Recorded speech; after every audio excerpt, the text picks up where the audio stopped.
안녕하세요, 여러분. 즉시 분석은 어디서든 계속됩니다. 제가 지금 빈 방송국 스튜디오에 와 있는데요. SBS 스튜디오에 와 있는데 여러분께 이 분석을 꼭 해드려야 되는데 해드릴 시간적 여유가 안 나서 잠깐 빈 스튜디오에 와가지고 양해를 구하고 와서 촬영을 하고 있습니다. 아, 즉시 분석 바로 들어갈 거고요. 아마 얼굴도 좀 이 뭐죠? 조명이 없으니까 잘 안 나올 거고 소리라도 좀 잘 나갔으면 좋겠는데 소리가 어떤지 잘 모르겠습니다. 양해를 구하고 바로 즉시 분석하도록 하겠습니다. 일단 미국 국채 금리가 급등했습니다.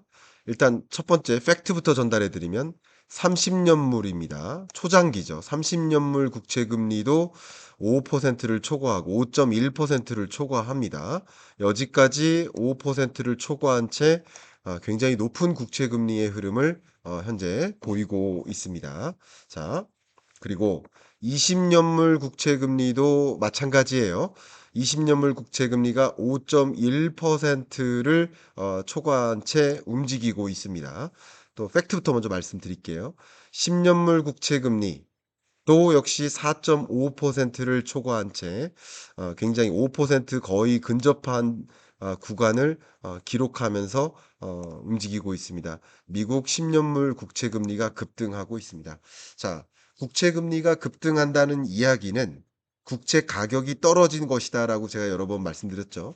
그럼 국채 가격이 왜 떨어질까?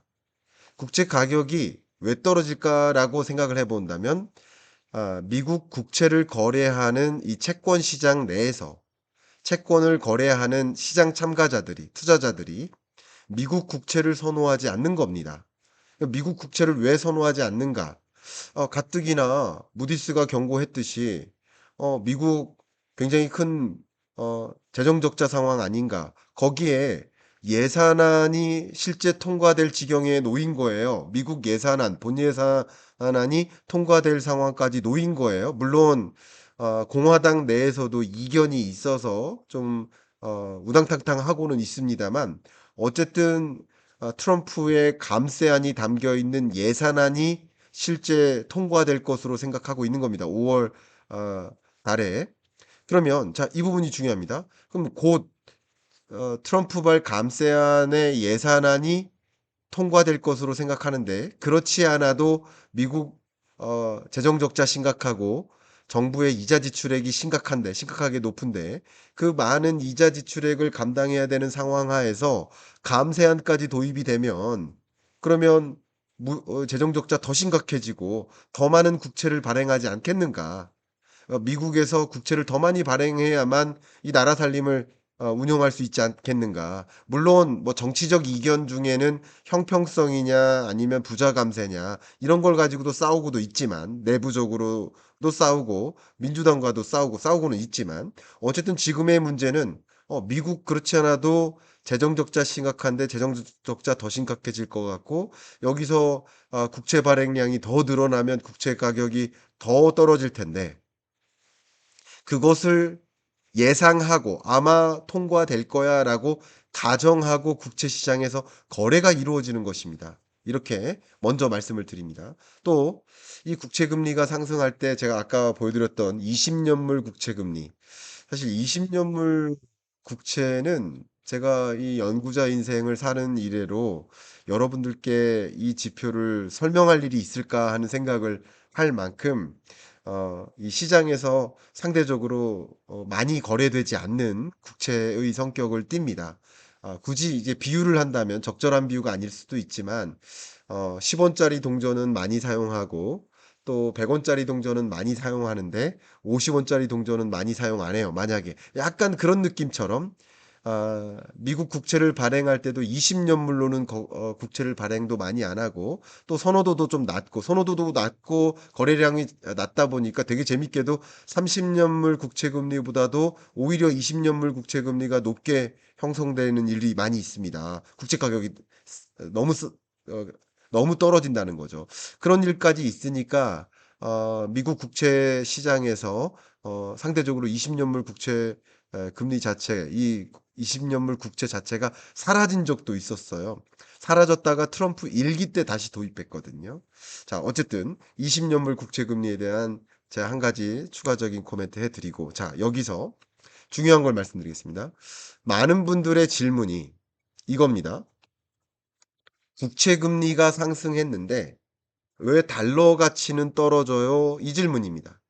국채 금리가 상승하면 달러 가치가 올라가야 되는 것 아닙니까? 이 질문이에요. 혹은 또 다른 분들은 제가 어제도 즉시 분석을 해 드렸었지만 국채 금리가 상승해도 달러 가치가 떨어질 수 있다라는 의견을 드렸는데 그 부분을 좀 추가적으로 설명드리겠습니다. 자, 기본적으로 국채 금리가 상승하는 것이 성격이 두 가지예요. 이렇게 구분하시면 좋겠습니다. 국채 금리가 상승하는 이유가 미국 거시경제 펀더멘탈이 괜찮아. 미국 경제는 정말 경기 침체 없이 잘 굴러가. 견조해. 라고 생각하면 국채 금리가 높아요.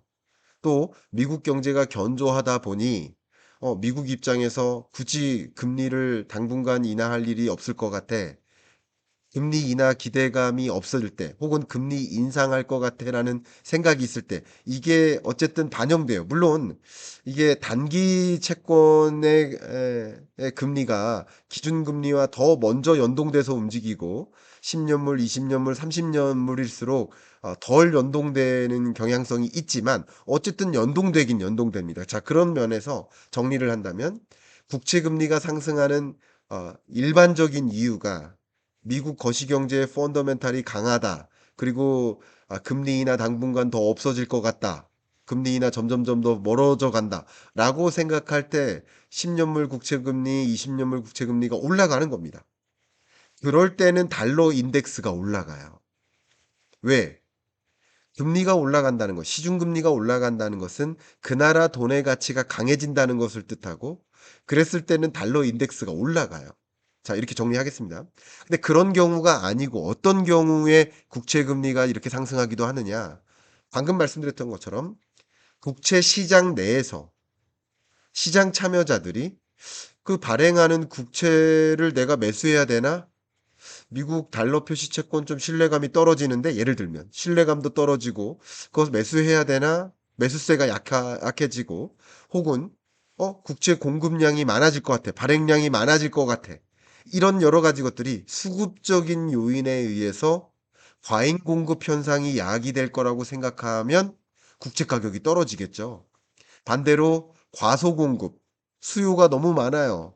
빨리 빨리 발행 좀 해줬으면 좋겠어. 다 내가 살 거야. 라고 생각한다면 상대적으로 이 수요 초과죠. 그러니까 가격이 올라가는 거고, 그러니까 가격이 올라갈 때 금리가 떨어지고, 가격이 내려갈 때 금리가 올라가는 거니까 그런 의미로 해석을 하면 좋겠습니다. 그렇기 때문에 정리를 한다면 지금 일어나고 있는 국채 수익률의 움직임은 이 국채 시장에서 난 매수하지 않을래. 미국 신뢰도가 떨어진 거예요.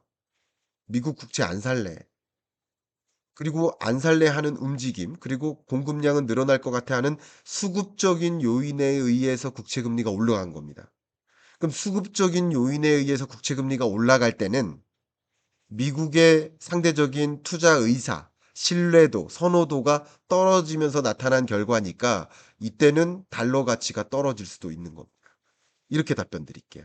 그래서 수급적인 요인에 의해서 금리가 상승했느냐, 혹은 미국 거시경제의 펀더멘털이 뒷받침되어서 금리가 상승했느냐에 따라서 달러 가치가 같이 상승하기도 하고 반대로 떨어지기도 한다. 이렇게 의견을 드려보도록 하겠습니다. 그러면 지금 시장의 판단은 미국 신용 등급에 대한 강등, 이 부분 잠깐 코멘트를 드리겠습니다. 무디스에서 신용 등급을 마저 강등함으로써 3대 신용평가사들이 공통적으로 미국의 신용 등급을 2등급이라고 이제 평가를 한 겁니다. 1등급은 아니야. 2등급. 자, 2등급이라고 평가했는데 그 평가한 과정에 뭐가 있었어요? 미국 국가 부채를 거론했어요. 심각하게 빠르게 늘어나고 있다. 그리고 부채를 축소해야 되고 재정 적자를 해소해야 되는데 지금 보니까 제가 이렇게 표현할게요. 미국의 모습을 보니, 행태를 보니 이거 그냥 시스테믹하게 구조적으로 이 부채 문제 해결 못한다. 적자의 굴레에 빠질 것 같다라고 무디스가 평가한 겁니다. 거기에 하나 더한 것이 트럼프 감세 법안인 거예요. 이게 통과될 상황까지 내몰리니 신용등급을 강등 조치하는 것이라고 볼 수 있겠죠. 근데 이제 감세 법안, 자, 이 부분 더 추가적으로 설명드리면 미국의 재정 적자가 심각하게 많이 늘었어요. 이렇게. 그런데 이 감세안이 통과되고 그리고 실제 미국의 향후 재정 상황을 진단해 보면 미국 의회라고 볼 수 있겠죠. 미국 의회 예산국 CBO에서 우리나라로 치면 국회 예산정책처 이렇게 좀 비유를 할 수 있겠습니다. 그래서 미국 재정 적자가 앞으로도 인구 고령화되고 부채가 누중되고 지출은 더 많아지고 당연히 그러니까 GDP 대비 세수가 이렇게 덜 늘어난다. 천천히 늘어난다. 근데 지출은 가파르게 늘어난다. 비율로 보면 세수가 전체 예산 GDP 대비 18%까지 달하고 세출은 24%에 달하니까 GDP 대비로만 보는 겁니다. 그러니까 재정 수지 적자가 6%대에서 내려오지 못한다. 사실은 3%대에서 관리를 해야 될 텐데 말이지. 왜 이렇게 관리를 못하냐라고 지적을 하는 겁니다. 근데 역시 여기에 감세안이 통과되면 물론 트럼프의 그림은 뭐예요? 감세 조치를 하면 기업이 잘 돼. 경기가 활성화돼. 감세를 하니까 소비를 더 늘릴 거 아니야. 그러니까 경기가 회복되고 가게나 기업이 경제 활동을 더 열심히 해. 가게는 소비 활동을 열심히 하고 기업은 투자 활동, 생산 활동을 더 열심히 해. 그러면 아무래도 부가가치세, 세수가 더 다시 늘어나고 또 법인세 많이 들어오고 그러니까 다시 감세를 통해서 결과적으로는 장기적으로 재정이 탄탄해질 거야라고 주장하고 있는 거예요, 트럼프는. 트럼프의 입장은 계속 그걸 고수하는 거고 그걸 제이커브라고 하는 거죠. 당장 나타나는 게 아니고 이 효과는 나중에 나타난다. 그러니까 기다려라라는 입장인 거. 그걸 계속 관철시키고자 하는 거예요. 그리고 그런 관철시키고자 하는 그 과정에서 미국 의회의 의원들을 이름까지 거명하면서 이 예산안에 반대하는 그 의원에 대해서 이름 실명까지 거론하면서 지적하고 욕하고 하지 않습니까? 이런 것들을 보면 분명 감세안은 통과될 것 같아라고 생각을 하니까 당연히 국채 시장에서 국채 세 국채에 대한 매력도가 떨어지는 거야. 국채 안 사야지. 아마 가격이 더 떨어질 거야. 국채 금리 더 올라갈 거야. 이렇게 생각하는 거예요. 그런 움직임이 지금 현재 나타나고 있다. 근데 이런 비슷한 움직임을 제 일본에서도 비슷하게 나타나고 있어서 설명을 드린다면 일본 초장기 국채 금리 20년 금리도 역시 역대급으로 상승했습니다. 지금 보면 거의 25년 만에 최고치로 20년물 국채 금리가 상승했어요. 그 상승한 이유가 무엇이냐? 앞에서도 말씀드렸지만 20년 만기 국채 응찰 배수를 보면 지금 응찰 배수가 현저히 떨어져서 지금 2.96배입니다. 2.96배로 떨어졌어요. 근데 평균을 따지면 한 이 정도 됩니다. 3.5배 정도. 3.45배. 그래서 평균적으로는 3배에서 5배가량 됩니다. 그러니까 미국 국채를 발행하면 응찰하는 응찰자 수가, 투자자 수가 보통 3배, 4배, 5배 되는데 지금 역대급으로 떨어진 겁니다. 이게 2012년 8월 이후 가장, 가장 강하게 떨어진 겁니다. 응찰 배수가요. 그만큼 미국 국채뿐만 아니라 안전자산이라고 일컬어지고 있는 일본 국채도 매력을 잃고 있는 거예요. 그만큼 이게 지금 높은 금리 상황이 얼마나 지속될까 하는 궁금증, 우려들 많이 갖고 계시겠지만 현재 일어나고 있는 것은 안전자산이라고 일컬어지고 있는 미국 국채 또 일본 국채가 안전자산으로서의 신뢰도를 잃어가고 있는 모습이다.